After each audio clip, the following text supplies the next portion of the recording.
નમસ્તે મિત્રો, આપનું સ્વાગત છે યુટ્યુબ ચેનલ ગ્લીમ ઓફ ગોડમાં। આજે આપણે અધ્યાય 53 કૃષ્ણ સુદામાની કથા અને પ્રભુને ભોગ શા માટે ધરાવવો જોઈએ તે અધ્યાયમાં આગળ વધીશું। માલસાપતિના એક દૂરના પિતરાઈ ભાઈ ભગવંતરાવ ક્ષીરસાગર અચાનક શિરડી આવ્યા। માલસાપતિ ખંડોબાજીની પૂજા કરી ઘરે જઈ રહ્યા હતા ત્યારે જ એમનું આગમન થયું। માલસાપતિ એમને આવકાર આપી ઘરે લઈ ગયા। નહીં તોય નાસ્તો કરી ભગવંતરાવ તૈયાર થયા એટલે માલસાપતિ એમને દ્વારકામાં લઈ આવ્યા। બંને સાંઈબાબાને પગે લાગી સામે બેઠા। પછી ભગવંતરાવ સામે જોઈને સાંઈબાબા બોલ્યા, ભગવંતરાવ, તારા પિતાજીને પંઢરીનાથમાં કેટલી શ્રદ્ધા હતી। તેઓ રોજ એમની પૂજા કરી ભોગ લગાવતા, વળી તેઓ પંઢરપુરની વારી પણ કરતા। તે બધું કેમ બંધ કરી દીધું? તું ભોગ નથી લગાવતો ત્યારથી હું અને પંઢરીનાથ ભૂખે મર્યા છીએ। ભગવંતરાવ તો ડઘાઈ ગયા। સાંઈબાબાને કેવી રીતે ખબર પડી કે મેં પિતાજીના પૂજાપાઠ અને ભોગ લગાવવાનું બંધ કરી દીધું છે? તેઓ બોલ્યા, બાબા, મને ક્ષમા કરો। હું કાલે જ પંઢરપુર જવા નીકળી જઈશ અને ઘરે જઈને રોજ મારા પિતાજીની જેમ પૂજાપાઠ કરી ભોગ ધરાવીશ। સાંઈબાબા બોલ્યા, મેં એટલે જ તને શિરડી બોલાવ્યો છે। તને અચાનક શિરડી આવવાનું મન કેમ થયું? ભગવંતરાવ બોલ્યા, બાબા, કામ તો કંઈ જ ન હતું, પરંતુ મનમાં અચાનક શિરડી આવવાની ઈચ્છા જાગી અને હું અહીં આવી ગયો। ભગવંતરાવ, તને શ્રી કૃષ્ણ સુદામાની કથા ખબર છે ને? તેઓ લાકડા લેવા વનમાં ગયા ત્યારે ગુરુમાતાએ એમને ચણાની એક પોટલી આપેલી અને કહ્યું હતું કે ભૂખ લાગે તો બંને જણા ખાઈ લેજો।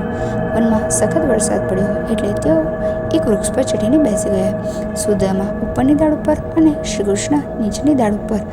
વરસાદ અટકવાનું નામ જ લેતો ન હતો। ત્યાં સુદામાને ભૂખ લાગી। ભૂખ પર નિયંત્રણ ન હતું। પોટલી જોઈને વિચાર્યું, આમાંથી થોડા ચણા ખાઈ લઉં। વરસાદ બંધ થશે પછી ચણાના 2 ભાગ કરીને હું અને શ્રી કૃષ્ણ ખાઈ લઈશું।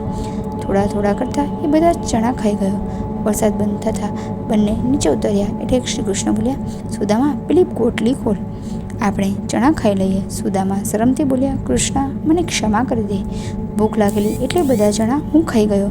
કંઈ વાંધો નહીં, મને ખાસ ભૂખ નથી કહીને શ્રી કૃષ્ણે વાત વાળી લીધી। પરંતુ સુદામાનું મન ડંખવા લાગ્યું। લાકડાની ભરી લઈ બંને ત્વરાથી આશ્રમ ગયા।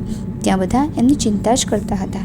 ગુરુમાતાએ કહ્યું, બંને ભીના કપડાં બદલી નાખો। કપડાં બદલીને સુદામા સીધા ગુરુ સાંદીપની પાસે ગયા અને બોલ્યા, ગુરુદેવ, મારાથી આજે અપરાધ થઈ ગયો છે। ગુરુમાતાએ રસ્તામાં ખાવા ચણાની પોટલી આપેલી, તે હું એકલો જ ખાઈ ગયો। કૃષ્ણને ન આપ્યા, મને એનો પ્રાયશ્ચિત બતાવો। ગુરુ સાંદીપની બોલ્યા, સુદામા, કૃષ્ણના ભાગના ચણા ખાઈને તે તારા ભાગ્યમાં દરિદ્રતા લખાવી દીધી, આનું કોઈ પ્રાયશ્ચિત નથી। શ્રી હરિ ઈચ્છશે ત્યારે તારું દુઃખ દૂર થશે।